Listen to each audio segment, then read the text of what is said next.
Assalamualaikum warahmatullahi wabarakatuh. Perkenalkan, nama saya Dita Andela dari Prodi S1 Keperawatan STIK Siti Khadijah Palembang. Saya akan berpresentasi tentang permasalahan bahasa Indonesia di generasi muda. Bahasa menunjukkan bangsa. Itulah kata bijak yang sejak lama tertanam dalam benak kita. Bahasa kita adalah bahasa Indonesia, bahasa yang bukan hanya menjadi kebanggaan dan identitas, tapi juga alat persatuan yang sangat berjasa dalam sejarah Indonesia. Namun bagaimana sekarang di era milenial seperti saat ini, masihkah ada kebanggaan menggunakan bahasa Indonesia? Salah satu kelemahan orang Indonesia untuk bersaing dengan orang luar negeri adalah bahasa. Kultur bahasa yang tidak menggunakan bahasa asing sebagai bahasa pengantar membuat sebagian besar rakyat Indonesia hanya bisa berbahasa Indonesia. Kesadaran itulah yang kini mulai disadari. Keinginan untuk belajar menggunakan bahasa asing mulai tumbuh, namun sering juga keinginan belajar bahasa asing justru membuat bahasa Indonesia terpinggirkan. Banyak anak usia sekolah, terutama kaum milenial yang tinggal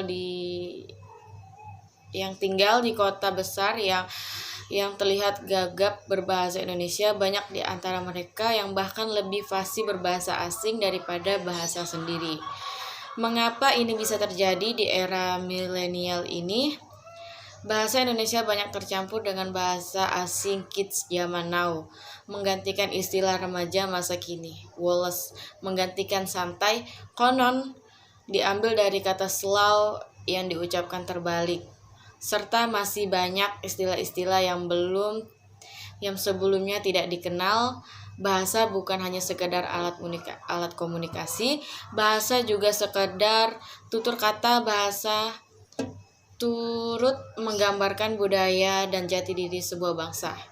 Itulah mengapa bahasa Indonesia terdapat perbedaan kala berbicara dengan teman sebaya, orang yang lebih tua, bahkan orang tua ayah dan ibu kita. Budaya Indonesia memang mengajarkan sopan santun, khususnya kepada orang tua. Panggilan Romo, Bopo, Ayah, Aji, Ibu, Biung, Inang adalah wujud penghormatan kepada orang tua. Apa jadinya jika panggilan itu diganti bokap dan nyokap? Nilai-nilai kesopanan yang terlebih pada bahasa daerah yang jumlahnya sangat banyak. Pada bahasa Jawa terdapat tingkat kromo, inggil, kromo madya, dan ngoko bahasa daerah lainnya. Ini bukti bahwa sopan santun dan tata krama adalah identitas bangsa Indonesia.